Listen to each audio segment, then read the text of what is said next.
7 વાગ્યાનું સાહિત્ય. કલમના કાર્નિવલની જ્યારથી શરૂઆત કરી ત્યારથી હું એક વાત કહેતી આવી છું. જ્યારે એ ફેસ્ટિવલની અંદર પણ આપણે બુક ફેર જોઈ રહ્યા હતા ત્યારે પણ મેં આ વાત ફરીને કરી હતી. એવા કેટલાય લોકો તમને મળી આવે છે કે જે ધર્મના નામે ઝંડો ઉપાડવા માટે, ઝઘડા કરવા માટે, એકબીજાને નીચે પછાડવા માટે, એકબીજાને ઊણો દેખાડવા માટે તૈયાર હોય છે. પણ ખરેખર આ જે ધર્મગ્રંથોના બેસિસ ઉપર આપણે એકબીજા સામે લડીએ છીએ એ ધર્મગ્રંથોને કેટલા લોકોએ વાંચ્યા છે?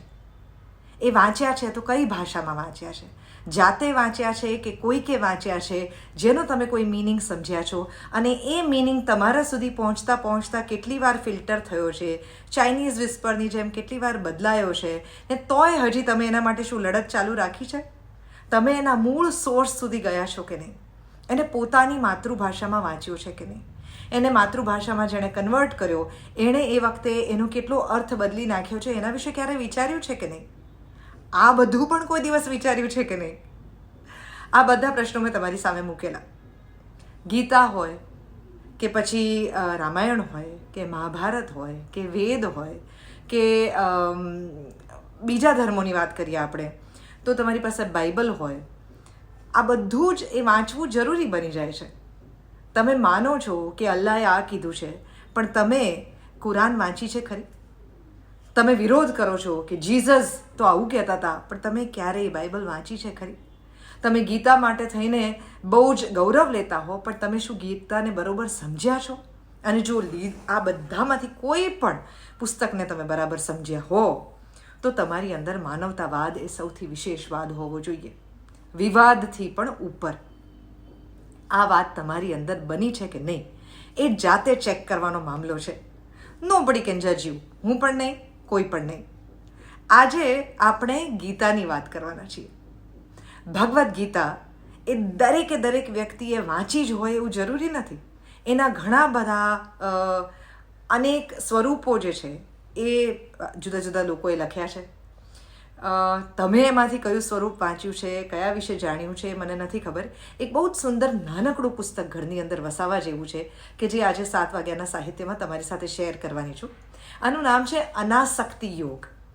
મહાત્મા ગાંધીએ ગુજરાતીમાં ઉતારેલી કાકા સાહેબ કાલેલકર દ્વારા સંપાદિત શ્રીમદ ભગવદ્ ગીતા. પહેલાં હું તમને નાના પીસીસ સંભળાવવાની છું કે જે કાકા સાહેબ કાલેલકરે કીધા છે, જે બાપુએ કીધા છે અને પછી આપણે આ ગીતા તરફ જઈશું. સૌથી પહેલાં તો આ પુસ્તક આવ્યું ક્યાંથી?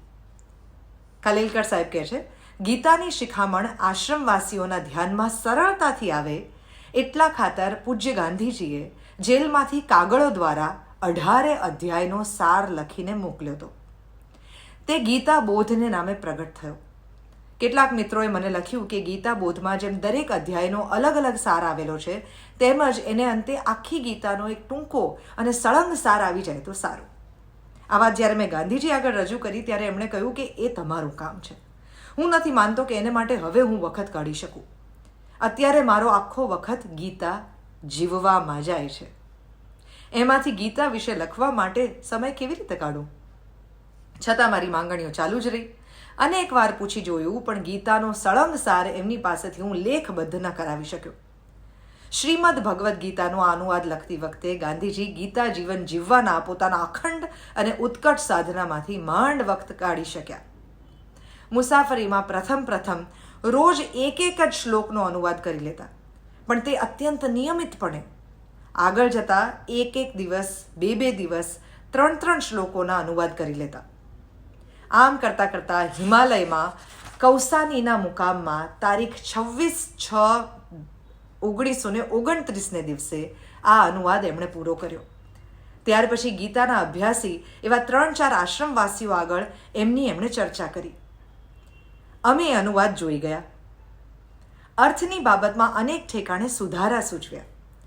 જેટલાનો તેઓ તરત સ્વીકાર કરી શક્યા તેટલા સુધારા એમણે પોતાના અનુવાદમાં દાખલ કર્યા અને આખી ચોપડી રાજદ્વારી હિલચાલની મહાધમાલ દરમિયાન ઉતાવળે છપાઈ ગઈ. આ પુસ્તકની આપણે વાત કરી રહ્યા છીએ. કેમ? ભારતીય તત્વજ્ઞાન પરંપરાનો એક નિયમ છે કે જે માણસ ઉપનિષદ, બ્રહ્મસૂત્ર અને ગીતા ત્રણેયનો સમન્વય કરી બતાવે અને એ પ્રસ્થાનત્રયીમાંથી એક જ તત્વજ્ઞાન તારવી આપે તેને આચાર્ય ગણવો અને તેની જ વાત કાને ધરવી. આનું કારણ એ છે કે ઉપનિષદના ઋષિઓએ ઉત્કટ સાધનામય જીવન જીવીને તેમાંથી જે તત્વજ્ઞાન શોધી કાઢવાનો પ્રયત્ન કર્યો તે મૂળમાં અનુભવમૂલક હોવાથી એ ઋષિઓએ અનેક રીતે બહુધા વાતો કરી હોય તોય એનો સાર એક જ હોઈ શકે. અને આ વાત મારી દ્રષ્ટિએ દરેક ધર્મના પુસ્તકો તમે વાંચશો એને પણ લાગુ પડે છે. એ ઉપનિષદના જ આર્ષ વચનોમાંથી તત્વજ્ઞાન એટલે કે વેદાંત દર્શન તારવી કાઢવાનું કામ બ્રહ્મસૂત્રોએ કર્યું. અને આખરે એ જ ઉપનિષદના વચનોને આધારે અને બ્રહ્મવાચક સૂત્રોની મદદથી ગીતાએ જીવન જીવવાની સર્વોચ્ચ કળા રજૂ કરી છે. હવે આ કળા વિશે ગાંધીજીનું શું કહેવું છે? જેમ સ્વામી આનંદ ઇત્યાદિ મિત્રોના પ્રેમને વશ થઈને મેં સત્યના પ્રયોગો પૂરતી આત્મકથા લખવાનો આરંભ કર્યો, તેમ ગીતાજીના અનુવાદને વિશે પણ એ જ થયું. તમે ગીતાનો જે અર્થ કરો છો તે અર્થ ત્યારે જ સમજાય જ્યારે તમે એકવાર આખી ગીતાનો અનુવાદ કરી જાઓ અને તેની ઉપર ટીકા કરવી હોય તે કરો ને અમે તે આખું એકવાર વાંચી જઈએ. જેમ સ્વામી આનંદ ઇત્યાદિ મિત્રોના પ્રેમને વશ થઈને મેં સત્યના પ્રયોગો પૂરતી આત્મકથા લખવાનો આરંભ કર્યો, તેમ ગીતાજીના અનુવાદને વિશે પણ એ જ થયું. તમે ગીતાનો જે અર્થ કરો છો તે અર્થ ત્યારે જ સમજાય જ્યારે તમે એકવાર આખી ગીતાનો અનુવાદ કરી જાઓ અને તેની ઉપર ટીકા કરવી હોય તે કરો ને અમે તે એકવાર આખું વાંચી જઈએ. છૂટા છવાયા શ્લોકમાંથી અહિંસાદી ઘટાવો એ મને તો બરાબર લાગતું નથી. આમ સ્વામી આનંદે અસહકારના યુગમાં મને કહ્યું. મને તેમની દલીલમાં તથ્ય લાગ્યું. નવરાશે કરીશ એમ મેં જવાબ આપ્યો. પછી હું જેલમાં ગયો. ત્યાં તો ગીતાનો અભ્યાસ કંઈક વધારે ઊંડાણથી કરવા પામ્યો. લોકમાન્યનો જ્ઞાનનો ભંડાર વાંચ્યો. તેમણે અગાઉ મને મરાઠી, હિન્દી અને ગુજરાતી અનુવાદો પ્રીતિપૂર્વક મોકલ્યા હતા ને મરાઠી ન વાંચી શકું તો ગુજરાતી તો જરૂર વાંચવું એમ ભલામણ કરી હતી. જેલની બહાર તો એ વાંચવા ન પામ્યો, પણ જેલમાં ગુજરાતી અનુવાદ વાંચ્યો ને આ વાંચ્યા પછી ગીતા વિશે વધારે વાંચવાની ઈચ્છા થઈ અને ગીતાને લગતા અનેક ગ્રંથ ઉથલાવ્યા. ગીતાની પ્રથમ ઓળખ એડવિન આર્નલ્ડના પદ્ય અનુવાદથી સન 1888-89માં થઈ. તે ઉપરથી ગીતાનો ગુજરાતી તર્જુમો વાંચવાની તીવ્ર ઈચ્છા થઈ અને જેટલા અનુવાદ હાથમાં આવ્યા તે બધા જ વાંચ્યા. પણ આવું વાંચન મને મારો અનુવાદ પ્રજા આગળ મૂકવાનો મુદ્દલ અધિકાર આપતું નથી.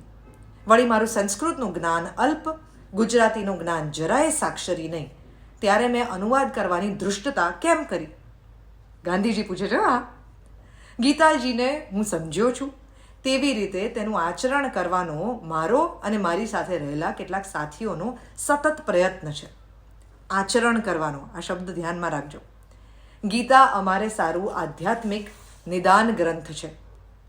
નિદાન એટલે મૂંઝવણોના તારણ કાઢતું શાસ્ત્ર અને મૂંઝવણોના કારણો શોધતું શાસ્ત્ર. તદ્વત આચરણમાં નિષ્ફળતા રોજ આવે છે, પણ તે નિષ્ફળતા અમારા પ્રયત્નો છતાં છે. એ નિષ્ફળતામાં સફળતાના ઉગતા કિરણોની ઝાંખી કરીએ છીએ. આ નાનકડો જનસમુદાય જે અર્થને અમલમાં મૂકવા પ્રયત્ન કરે છે એ અર્થ આ તર્જુમામાં છે. હવે ગીતાના અર્થ ઉપર આવીએ. સન 1888-89માં જ્યારે ગીતાનું પ્રથમ દર્શન થયું ત્યારે જ મને એમ લાગ્યું કે આ ઐતિહાસિક ગ્રંથ નથી, પણ તેમાં ભૌતિક યુદ્ધના વર્ણનને નિમિત્તે પ્રત્યેક મનુષ્યના હૃદયની અંદર નિરંતર ચાલતા દ્વંદ્વ યુદ્ધનું જ વર્ણન છે. મહાભારતકારે ભૌતિક યુદ્ધની આવશ્યકતા સિદ્ધ નથી કરી, તેની નિરર્થકતા સિદ્ધ કરી છે. વિજેતાની પાસે રુદન કરાવ્યું છે, પશ્ચાતાપ કરાવ્યો છે ને દુઃખ સિવાય બીજું કંઈ રહેવા દીધું નથી. આ મહાગ્રંથમાં ગીતા શિરોમણી રૂપે બિરાજે છે. એનો બીજો અધ્યાય ભૌતિક યુદ્ધ વ્યવહાર શીખવવાને બદલે સ્થિત પ્રજ્ઞના લક્ષણ શીખવે છે. બોલો, તમે અત્યાર સુધી આ ગીતાને વાંચી છે? જો ન વાંચી હોય તો મોહનદાસ કરમચંદ ગાંધીએ જે અનાસક્તિ યોગ આપ્યો છે, જેનું સંપાદન કાકા સાહેબ કાલેલકરે કર્યું છે, એ ચોક્કસ વાંચવું.